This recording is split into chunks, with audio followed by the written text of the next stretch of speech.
My name is Vicki McGillin. I'm with the Gardner Institute for Excellence in Undergraduate Education, and I'm serving as moderator on behalf of the ACL Virtual Professional Development Committee for today's panels. Our panelists include Amy Cronin. Amy is the Executive Director of the New York Six Consortium, a collaboration of 6 upstate New York liberal arts colleges with activities in a wide range of administrative areas, as well as faculty development and co-curricular programs. She's based in Syracuse, New York, an annual contender for Snowiest City in America. Kiernan Mathews is the Executive Director and Principal Investigator of the Collaborative on Academic Careers in Higher Education at Harvard's Graduate School of Education, coaches the Research Practice Partnership and a network of peer institutions dedicated to improving outcomes in faculty recruitment, development, and retention. Under Coach, more than 300 colleges, universities, and state systems have strengthened their capacity to identify drivers of faculty success and implement informed changes. Jessica Weiss is the Training and Development Director for the Higher Education Recruitment Consortium, or HERC. HERC is a national nonprofit coalition of over 700 colleges, universities, and related organizations. HERC equips its member institutions with networks and resources to bolster equitable, inclusive recruitment, selection, and retention practices. It's my pleasure to welcome our presenters today. I will first go through a little bit of housekeeping. And there we go. Sorry, back again. Your microphones will be automatically muted. If you experience technical difficulties, such as not having any sound, please feel free to use the Zoom chat function. It's the little quotation bubble you'll see at the bottom of your screen. If you have questions for any of the panelists at any time during the presentation, please feel free to type those using the Q&A icon, which is also at the bottom of the screen. Our panelists will be happy to respond to questions at the end. This webinar is being recorded and the recording will be made available. There will also be a link to a short survey at the end. This will help us know how well this webinar is meeting your needs. Please let us know what you think. In today's webinar, we're going to provide you with a little bit of context in addition to the introduction that I just provided. We'll cover issues around building a diverse workplace, diversifying your consortial presence, and leveraging partnerships for greater diversity, as well as leaving time for question and answers at the end.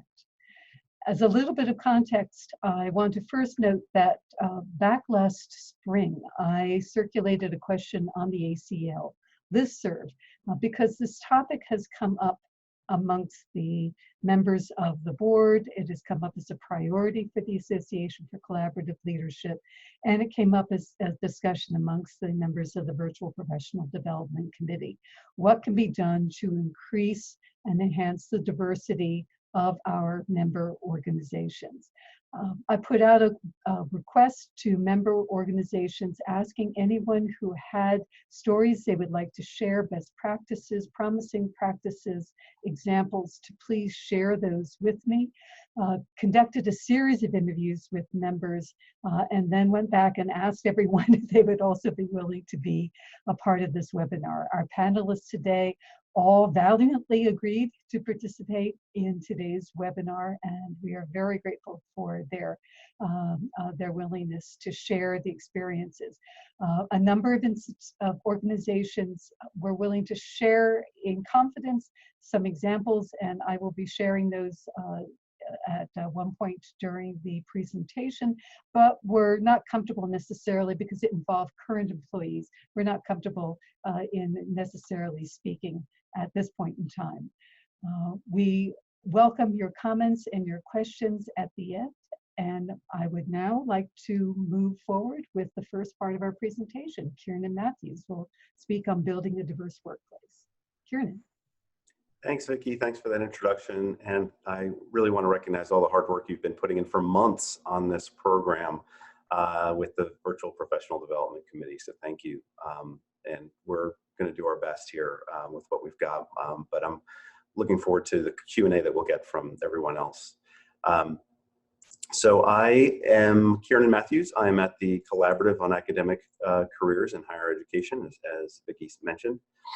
I am very proud of my team. I share this slide at the beginning of all of my presentations because I'd like to, demonstrate that Harvard isn't just the shield. It's and in our case, it's humanity, and we have wonderful, diverse perspectives on our team. It wasn't always that way, and so what I offered to talk about today was how I've changed my approach, changed my thinking about hiring and my assumptions in order to build a team that really for the last several years, last 5 years in particular, has been extraordinarily effective. So first of all, I'll mention that through Coach, I work primarily through provosts and deans, with provosts and deans. Those are my people, faculty affairs folks. And I tell them that my expectation of them is the same standard that I hold for myself.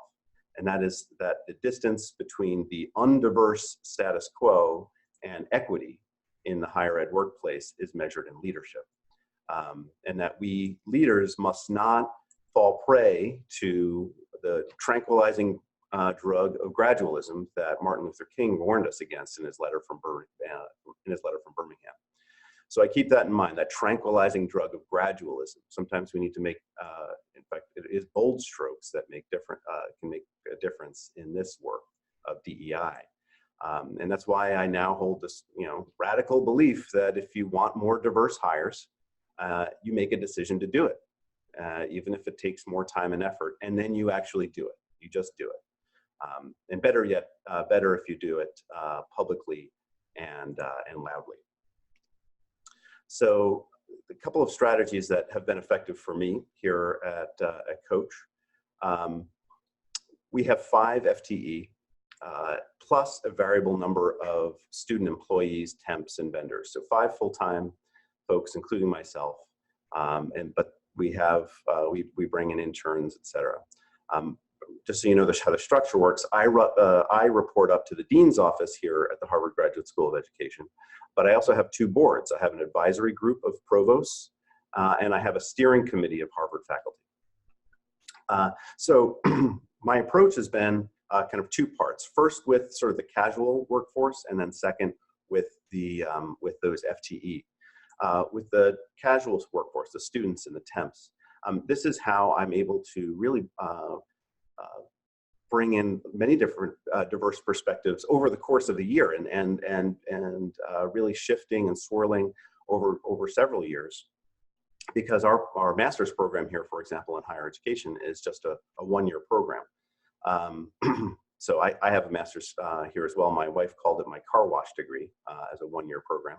Come out smelling like ivy, but it does give us the advantage of a constantly overturning, fresh and many different perspective workforce that is eager to learn how a research project works, or a research practice partnership like our own.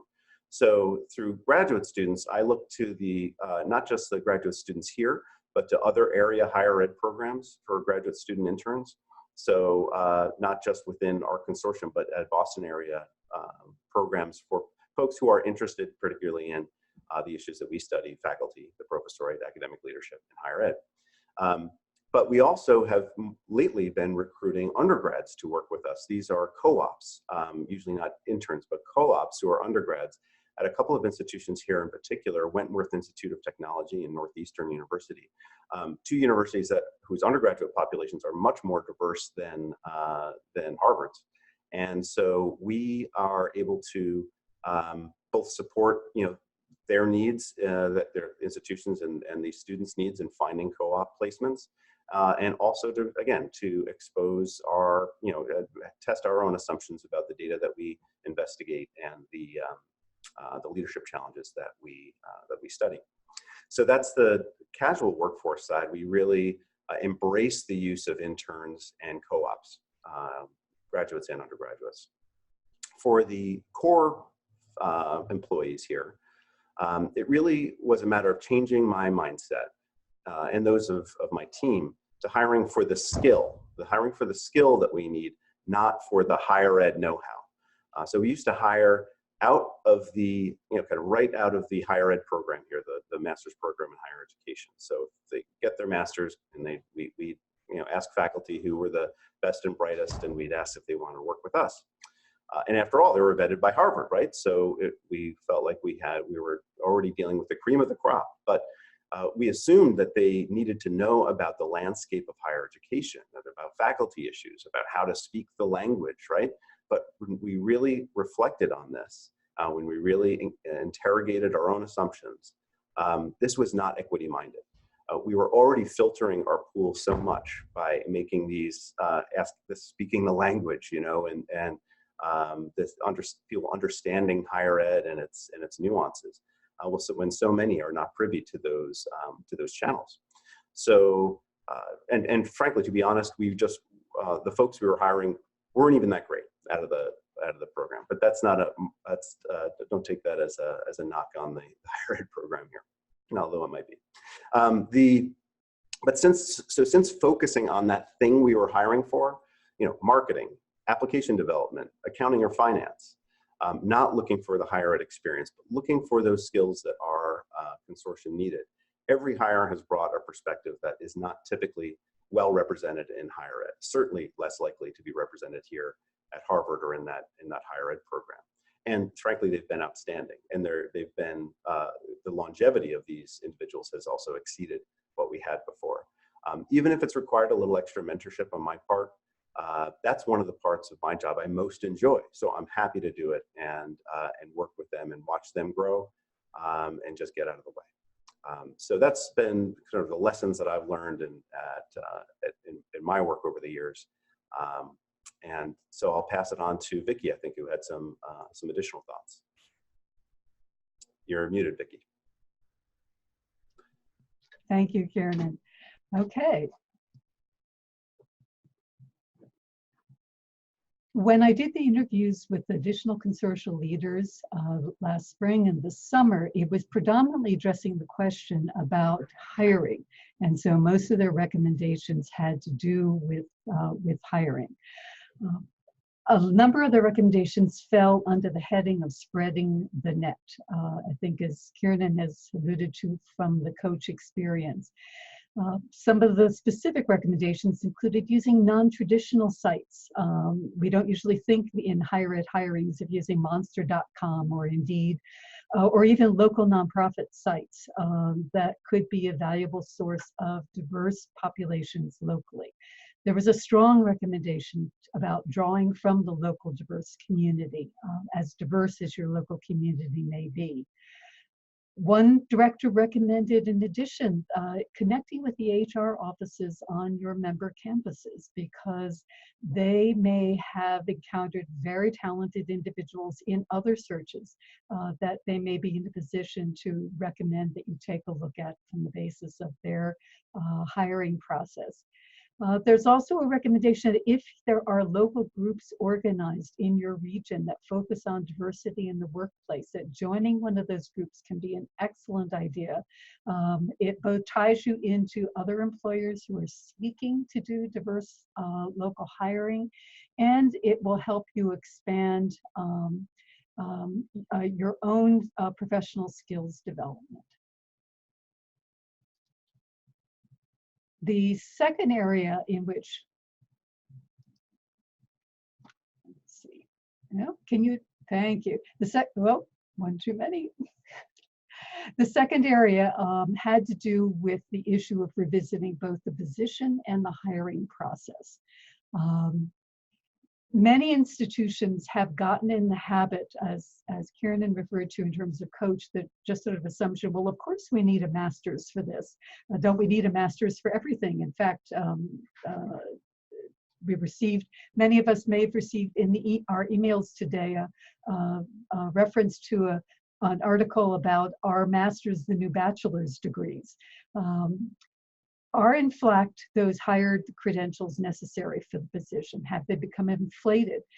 This is particularly the case when you have trailing spouses. When there's loads of PhDs floating around, as there is in the Cambridge area, you can easily set a minimal requirement of a doctorate in a discipline for almost anything and find applicants just because of the issue around trailing spouses. But the reality is, if you're seeking diverse hires, is that inflation of the degree necessary? It's important to also consider in what ways for diverse populations position in a consortium, in a not-for-profit organization, may actually be an advantage. For many of us, we are small organizations. There's considerable flexibility in terms of the hours that people hold. So particularly for working parents, you can create an attractive position for diverse individuals. You also, in the process of the interview, one of our leaders has recommended to consider the social cultural context of the interviews that you are holding with candidates, recognizing that diverse individuals may enter the interviewing process not having a sense of belonging or comfort in a higher education situation or in a not-for-profit organization to the point of even experiencing some of the imposter syndrome. So that willingness to extend additional grace when engaged in diverse interviews to ensure that you are creating both the context that is both as comfortable as possible for your candidates, but also recognizing that even doing that, that they will feel some sense of discomfort, and that may come through in the interview process. Bottom line, though, for all of this, and this goes beyond the hiring process, is the critical point of examining your culture. The recognition that hiring a diverse individual into your organization is just the beginning of the process. Retaining diverse individuals in your organization require intentional focus on the part of the organization, looking to their culture, looking to how the ways in which they structure their interactions with one another, the ways in which they engage with one another, even as simple a matter as, in the case of my own organization, we're very excited, just hired a wonderful new assistant vice president who is an African American, and I've raised the issue that we need to re-examine the lighting in our webinar rooms. Because in fact, they were perfectly comfortable for individuals who were pasty lily white in color, but probably not terribly good for people who bring any amount of color to a video setting. So really thinking through your culture literally right from the start, if your intent is to retain. I'll now pass it on to Amy Cronin, who will speak about diversifying your consortial presence. And I will unmute. Thank you, Vicki. Rumor has it I can control the slides now. Let's see if that works.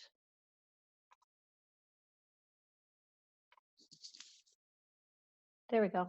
Here I am. Hi, I'm Amy Cronin from the New York 6 Consortium. Thanks to all of you for joining us. We had quite a number of folks who signed up, and we're delighted and hope you're finding our presentation to be useful. And I add my thanks to Vicki for all of the work she's done to rein us all in. When Vicki approached me about this topic, and as Kiernan mentioned, and it was months ago that she started thinking about this, the original focus that she came to many of our ACL member organizations with was diverse hiring, how to incorporate diversity, equity, and inclusion in your hiring practices. For a small consortium like the New York 6, which has only 2 staff members, myself and our project manager, Deanna McKay, consortium staffing isn't the place where we can fully express our commitment to inclusion, equity, and diversity. And our individual campuses, our 6 members, engage with Coach in most cases, or have other initiatives of their own related to diverse hiring. So there really isn't a particular role for the New York 6 to play in regard to the hiring practices on our campuses. So we've put our focus elsewhere. And this slide kind of gives you a sense of what we're doing. This provides some context for our approach.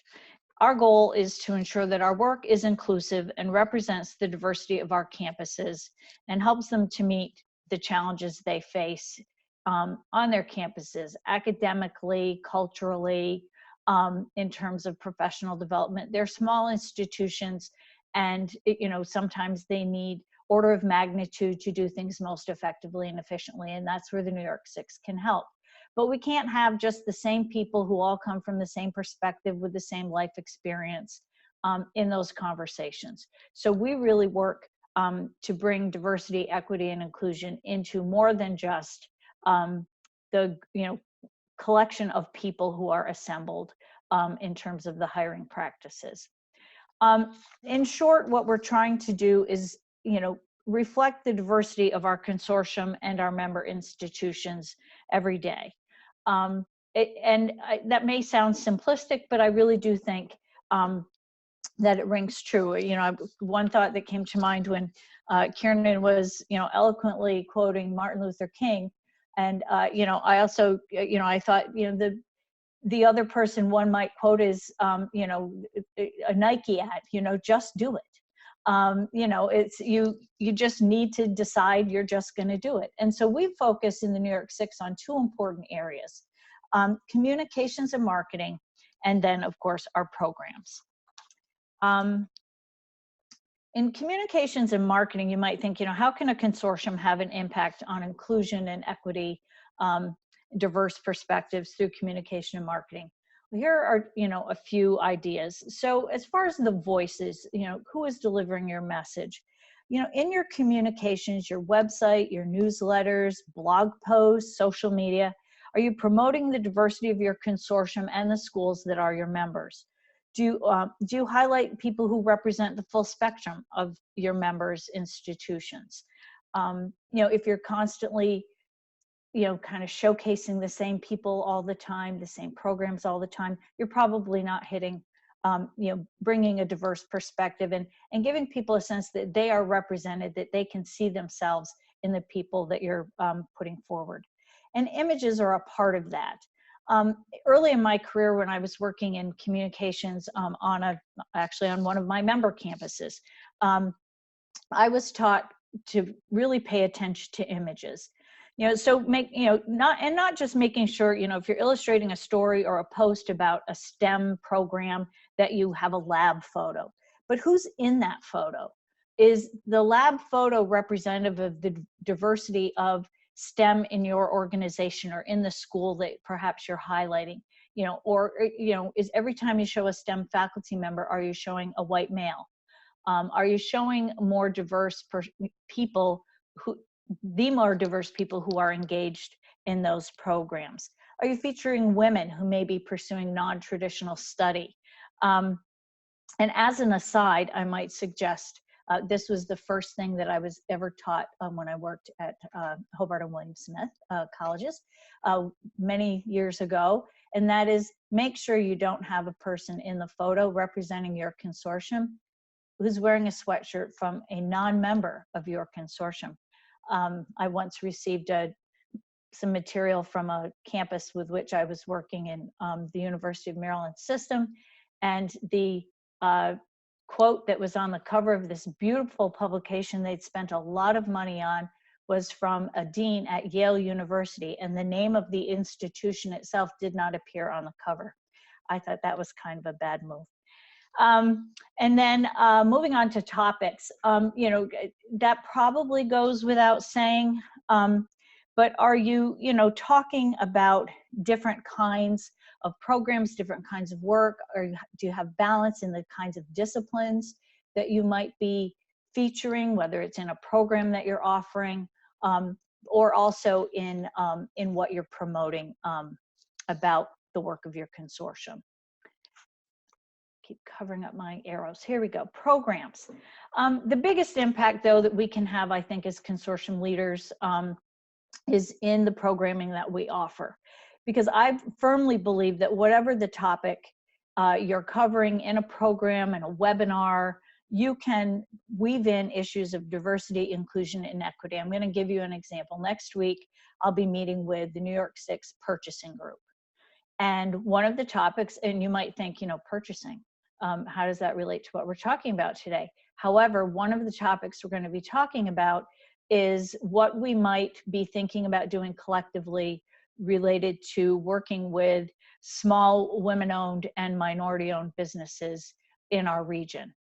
You know, if we can come together as 6 institutions in upstate New York and think about how we can work with those businesses across our footprint, and perhaps build some size that will help those businesses to flourish and will help our institutions do their part to support the economy of the region, that's something I think we should be considering. So that's just one example. Presenters, this is, you know, should be easy. It's not always, because you know, you do, and that's where I think the great suggestion about, you know, reaching out beyond your immediate group. We have 6 schools, but there may be a particular topic that we just don't have diverse perspectives represented among our schools, or there are very limited people who can provide that diverse perspective for a program. So we, you know, reach out from time to time to other schools in the region and ask them to participate. And you want to be thinking about how you're representing the diversity in terms of race, ethnicity, gender expression, and all of those aspects, but also perspectives. Large schools versus small schools. Some of our consortia have a real blend of institutional size. Public schools and private schools, things, you know, work differently. You want to be thinking about all those aspects, I believe. Obviously, you want to offer programs that specifically address diverse topics. In the New York 6, 2 of our signature programs, I will call them, are our annual Diversity and Community Summit, which is largely faculty focused, though we're working on expanding that to administrators as well, where people come together and talk about things like climate, like pedagogy, how their diverse perspectives affect that, et cetera. And then every other year, we put on what we call the Spectrum Conference, which is a conference for our LGBTQ students across the New York 6. And that's coming up in the spring of 2020. Communities of practice, you know, we all have a wide range of these, but we want to be sure we're supporting groups such as our diversity officers, multicultural affairs directors, and our student affairs programs. We have a gender and sexuality studies faculty group. We have a group for women in technology. So we're really trying to very proactively provide support and bring together people who have common interests and support them in their work. And then in terms of policies, this probably goes without saying, but I do want to be sure we're paying attention to it, because I had to check myself on this at one point. You know, are we providing the same level of support and funding across our communities of practice? Are these more diverse groups getting the same kind of attention and support and opportunity that other groups are getting? Just being intentional and kind of checking yourself from time to time on that, I think, is important. At the end of the day, I think you want to be able to say that you've balanced all of these things in such a way that your consortium is living its inclusive values every day, and that, you know, it's always sort of there as you're thinking about the work that you do. Am I missing a perspective? You know, just I keep saying check yourself, but that's really what it's about. You know, am I doing the best I can do to do this? And if you need to, you know, reach beyond the borders of your, you know, like in our case, our 6 liberal arts colleges, in order to bring those diverse perspectives to the table, by all means do it. It doesn't mean you have to grow your consortium. That's one of the things we've determined is going to be sort of our practice as an organization. We don't necessarily need to grow our consortium beyond 6 members, but we can have others engaged in our programs in ways that will help and be very intentional about it. And this will be a good transition to what Kiernan's going to chime in with here.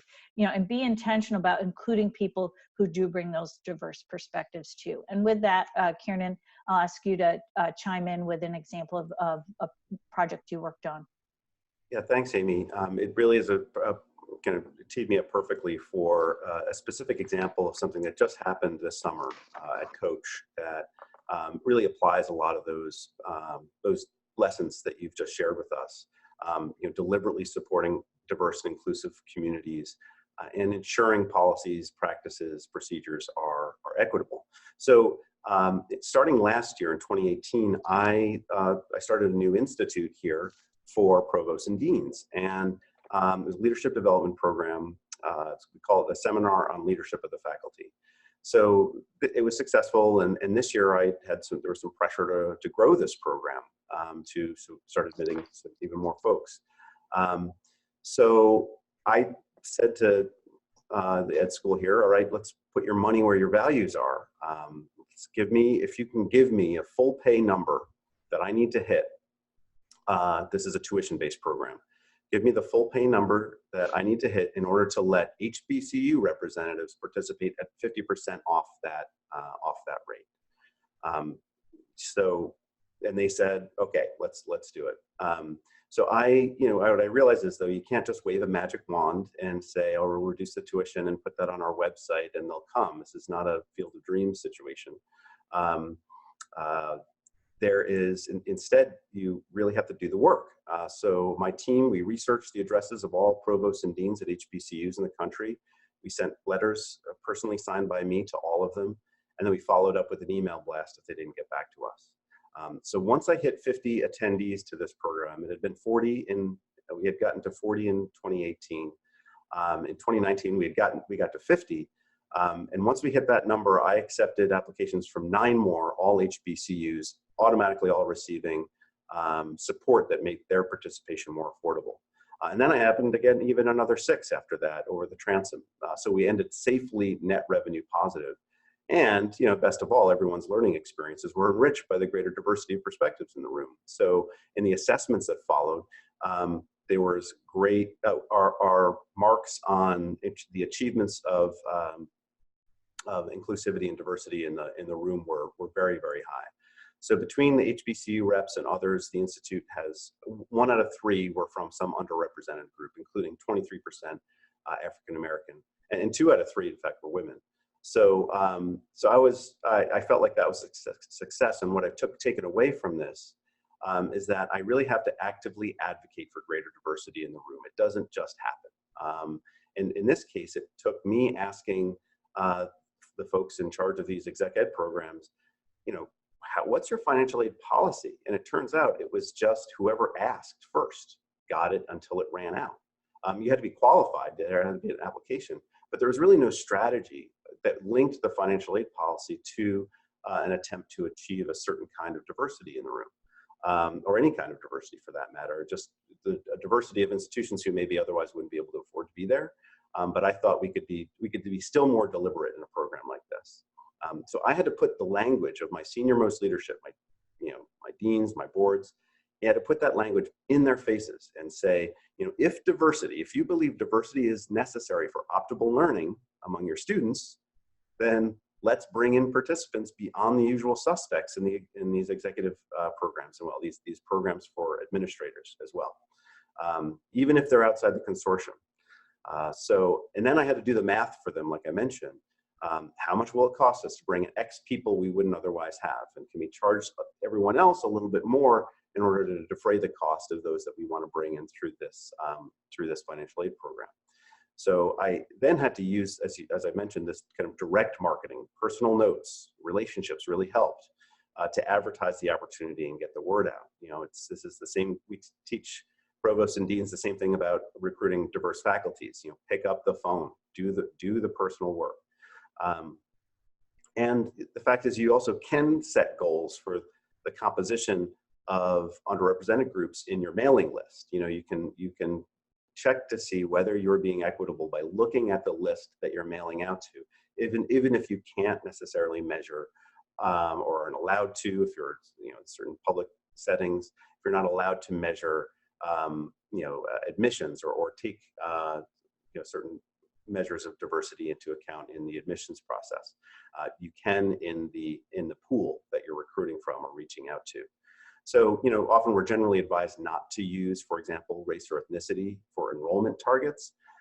So instead, an alternative, and what I did, was to really set targets based on institutional missions and priorities, profiles. In our case, HBCUs. Next year, it might be HBCUs and community colleges, to make sure that we are really getting that perspective on leadership and different faculties and different strategies for leading the faculty in this room. So that's where we will probably be focusing our recruitment efforts in the future.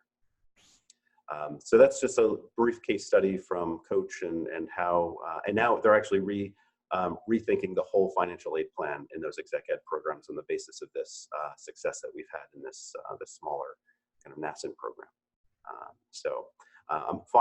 I'm pleased to finally turn it over to Jessica at the National HERC. Thank you, and I'm gonna pull control over to this end here and make sure I can advance the slides. There we go. So with the Higher Education Recruitment Consortium, I feel like we have a bit of an advantage. We're a little bit larger in that we have 19 directors around the US, and our whole of our being, our vision, our mission is focused on diversity and equity in higher education workforce. So we're sitting from this wonderful position of having incredible diversity amongst our directorship, our membership institution types, as Kiernan and Amy mentioned, as well as our programming offerings. 90% of our programming offerings are really focused on exactly this topic. So everything from our webinars to our search committee training toolkits that tackle unconscious bias, we're sitting in this topic so nicely. And part of the reason I kept Vicki on the phone on our initial interview for way too long, way beyond when she planned on talking to us for. And even yet, with that situation, I was really struck by Amy's comment of check yourself. And I think that that's such a good way to think about where the partnerships can really come in, because it's very easy to, have your programming, check your boxes, do your, traditional outreach, your marketing, however it is. But this is a changing landscape. And I think that that's really where those partnerships are so critical and so valuable to keep you kind of on your toes and on your targets and current and relevant. And we, through HERC, have partnerships with an incredible range of organizations, from professional societies like the National Association of Diversity Officers in Higher Education, which is that really keeps us relevant on the research, the policy, all those fronts, all the way through pieces organizations that touch more on job seeker side, so that are not even higher ed, but we really rely on them for all of this and more. So sector knowledge, including best practices, policy changes that are forthcoming, language changes, norms in that group, audience awareness. They help us find candidates. They're champions for us, which is not necessarily our goal, but ends up happening through the relationship building process. And that's always such a joy to see. And then finally, content, where we, like everybody has talked about, making sure that our content is really relevant on this topic. We rely on our partners quite a bit for that. So just to dive in a little bit and give you a couple examples of where this has played out so nicely for us, Ability Jobs has a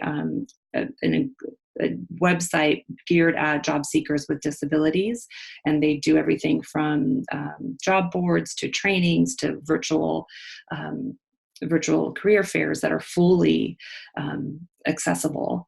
And they have become a partner with us, that they are kind of our sanity check. They read some of our materials. They give us that real in-depth kind of no holds bar feedback that, sometimes, again, even our own diverse constituents or even our colleagues, we can't always get that critical feedback. So we really rely on them and have really built the relationship with that knowledge that we're looking to them for that sort of feedback. And they've been an incredible resource on that front, even building from there all the way to writing collaborative session proposals together, because we've enjoyed this kind of back and forth, really figuring out how best to get this information out to our job seekers. So one of the material pieces that they read and reviewed for us was a guide for job seekers with disabilities, and having that sanity check, not only to make sure that we were current and relevant and hit all the right buttons, was incredibly valuable for us. And to run through a couple more examples here quickly, the Military Spouses Employment Network, this is not necessarily something that we think of first mind in higher ed workforce development, but the veteran support piece of it has been really valuable for us because it's very difficult to make that communications gap. Veterans look at higher ed, and I'm sure you've seen this, but they see us as GI, wanting their GI Bill and going on the education track, but we want them to think about workforce development and these kind of peripheral groups. And it's not quite peripheral, but the Military Spouses Employment Network has been an incredible resource for us for not only candidates, but they've also become champions where they're able to talk about these jobs in a way, in a language that even those of us that have veteran status or experience might not be able to communicate because we're not quite as close to that anymore.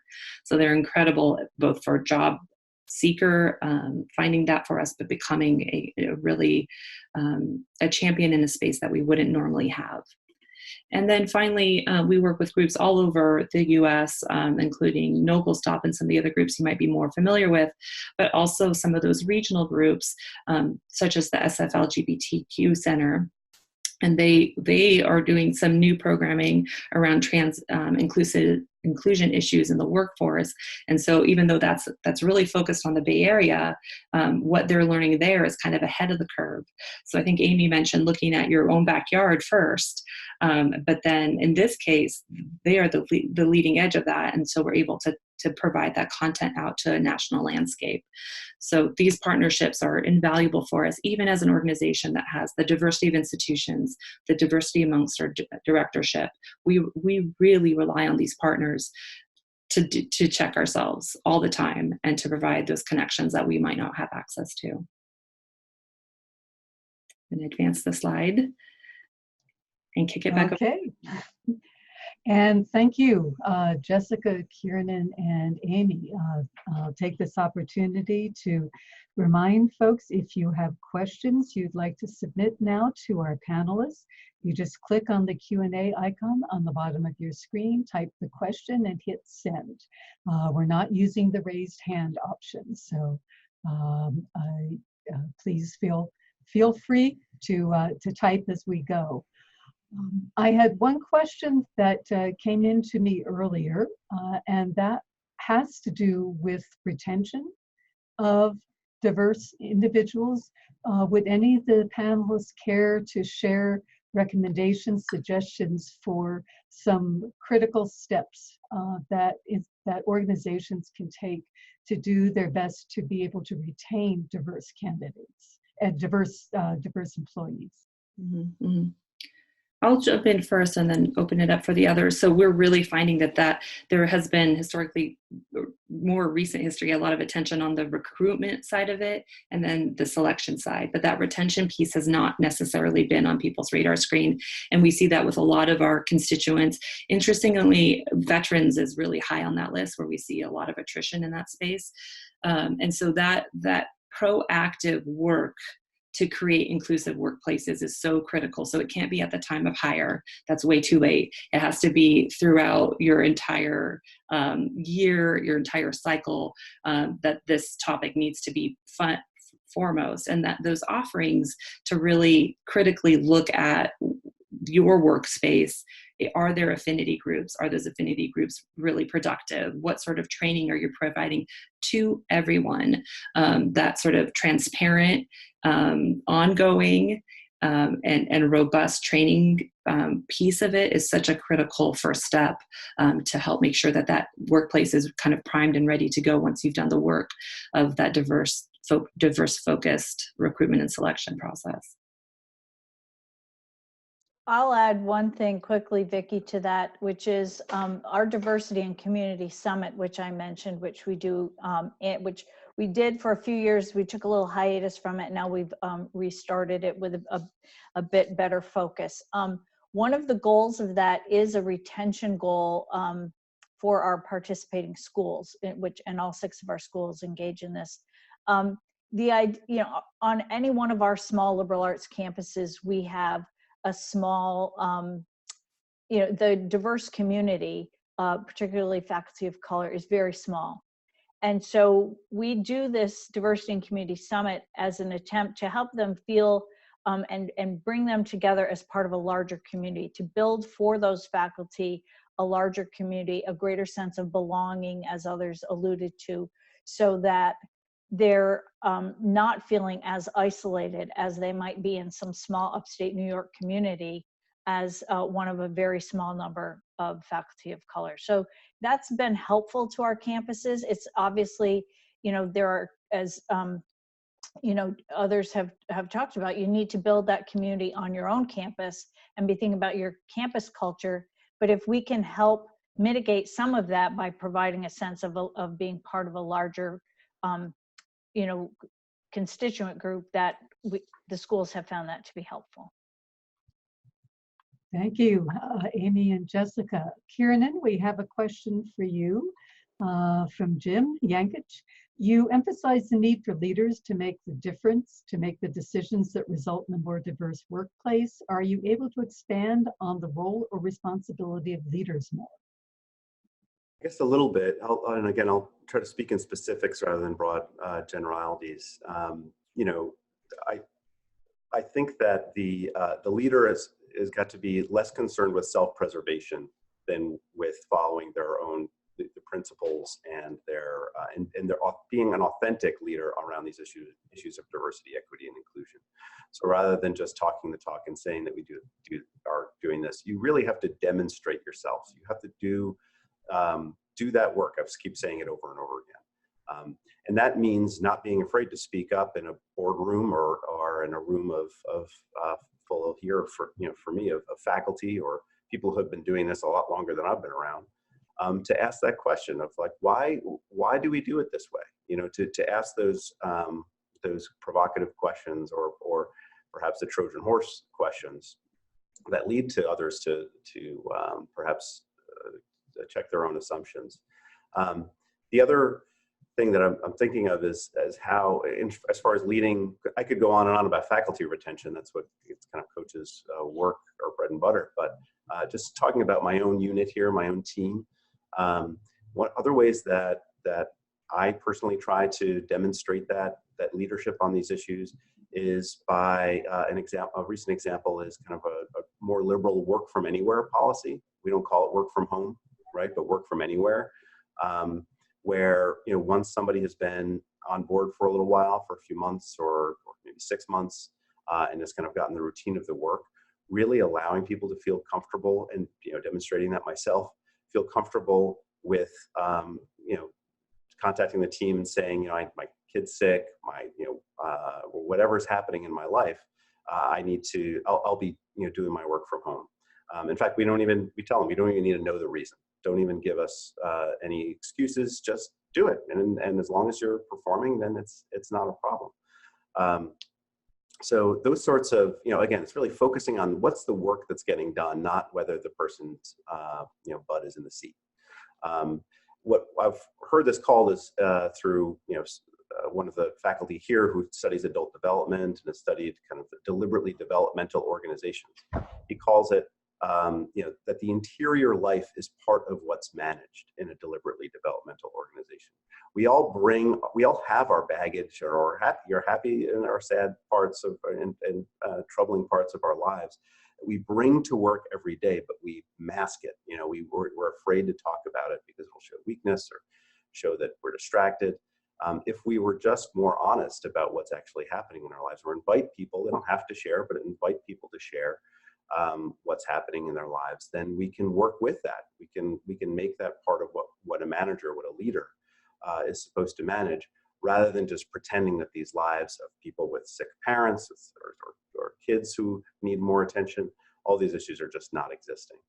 And I find that really cultivates a tremendous, as I mentioned before about longevity, it's really cultivated longevity beyond what I even expected of my team. Fantastic, thank you. While waiting to see if another question will pop in, I'm going to throw out a question that has come up in some of the conversations I had with other regional leaders. Many of our consortia are regionally based, such as the New York 6. Most of you made reference to drawing from your immediate region, drawing from your member organizations. What if your member organizations and your immediate region does not reflect terribly much diversity? What are your options? I probably live in the least diverse part of our representation here on this panel. And I will say, you know, we have done some things, you know, for example, to have presenters or panelists at programs that we're doing, you know, keynote speakers, facilitators, that sort of thing. You know, we've reached out to universities in the region, you know, much larger places. We I guess a little over a year ago, a year and a half or so ago, we had a faculty art exhibit that was related to how your teaching and your art, your practice of art are connected, and how your practice of art influences your pedagogy and vice versa. And so faculty members, we had this terrific exhibit up at St. Lawrence University, and we wanted to have sort of a keynote talk to kind of kick off and launch the exhibit. And, you know, we just didn't have someone who could speak to that topic who was part of any of our institutions. But there's a faculty member at Syracuse who teaches very specifically, who's done a lot of work in writing in that regard, and so who happens to be an African-American artist. And so we, you know, I hunted, you know, searched and searched to find the right person, and there he was, as it turned out, right in my backyard. And so that was very successful. We've brought in people from Philadelphia, we've brought in people from New York to talk at times. So we try to maintain a decent travel budget. But as Kiernan said, if you're committed to it, be committed to it, and, you know, go out and find people and get them on board, and just do it. And so that's what we do. You know, we can't always find those folks. We don't always look very well in our backyard. You know, this person from Syracuse wasn't far away. It took him 2 hours to get to St. Lawrence for this program. So, you know, which around here, Vicki, I see Vicki wince. That is not a far distance, Vicki. In upstate New York, it's practically next door. So we make it work, and because it's important to us, and it has to happen. Just to add on to that, I think there's also some assumptions that are made over where folks are when we make assumptions about who's represented in our local community. It's nice to dig down a little deeper into the data on that front. We're doing a webinar in a couple weeks that really looks at LGBTQ individuals in rural areas, and the numbers actually surprised me, and that shouldn't have happened. I should have been a little bit more aware, and that's again where the partnerships come in, and bringing in other voices and other researchers. That was a fantastic lesson to learn, and I'm excited that we can have that conversation, not just blanket make those assumptions based on data that we haven't even looked at. Thank you, Amy and Jessica. We had another question for the panel. I think it's a refinement of your discussion earlier about retention. I found that recruitment is easier than retention. What can be done specifically to increase the retention of a diverse workforce? You spoke about addressing your cultures and getting going early. Are there some specific recommendations you would make?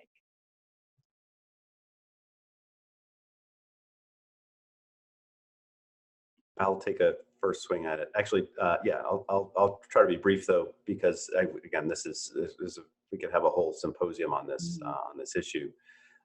But what I've learned is essentially we need to interrogate the system instead of recruiting people to fit in to our existing structures and assumptions and systems. That includes our assumptions about what constitutes excellence in tenure and promotion.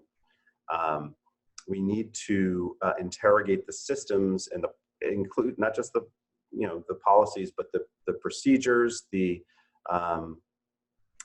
underlying assumptions of our, in my case, the work that Coach does, our academic workforce. Interrogate them with the faculty, with an equity mindset, in order to actually change the system, rather than recruit people and assume that they will then adapt to or fit into the, frankly, screwed up system that we have right now. Mhm. That's the short version. Yeah, I think there's also an opportunity to look at this individual by individual. And to do that, you need to have people that are equipped to have those really tough conversations.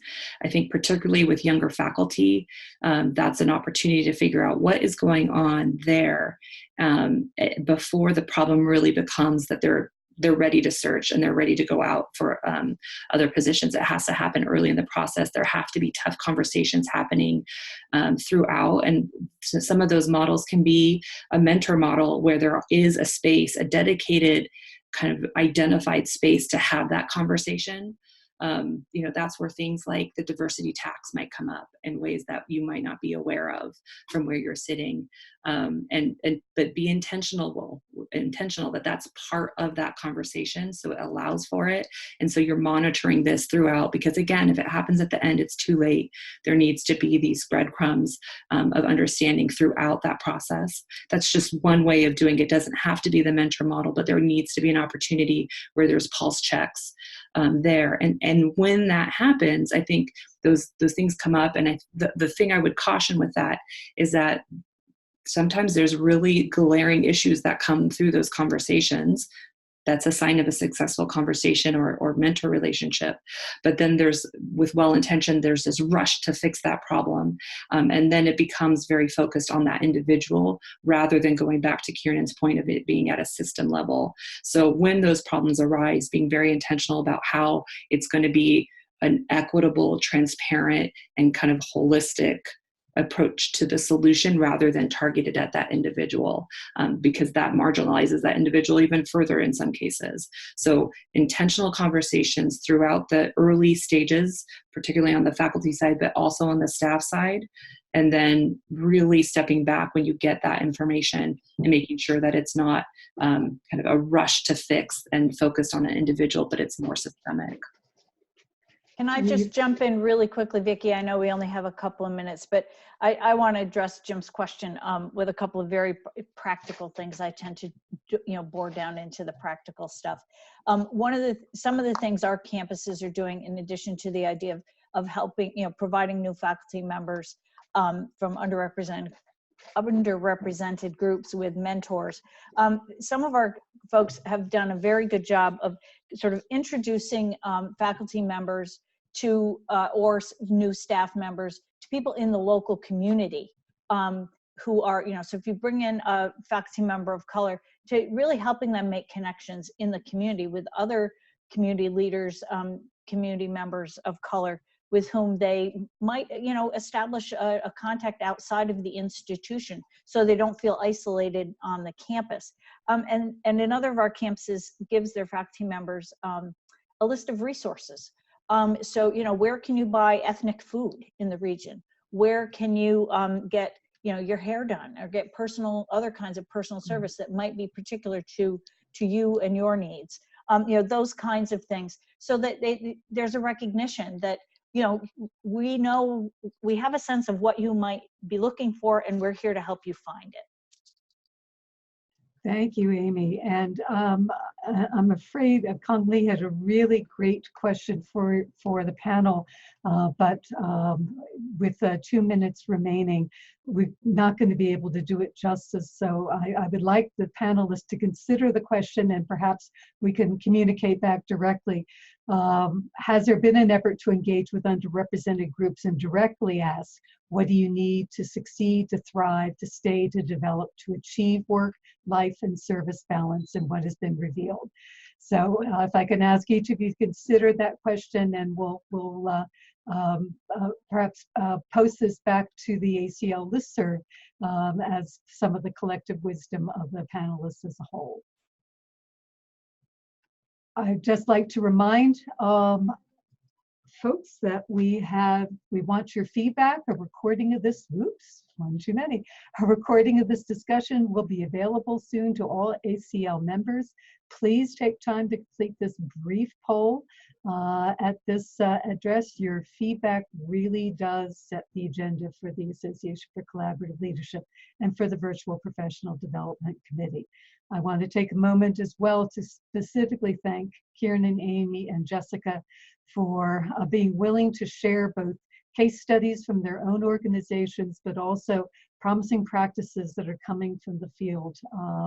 This is a tremendously important issue nationwide for higher education and certainly for our association members as well. Thank you all.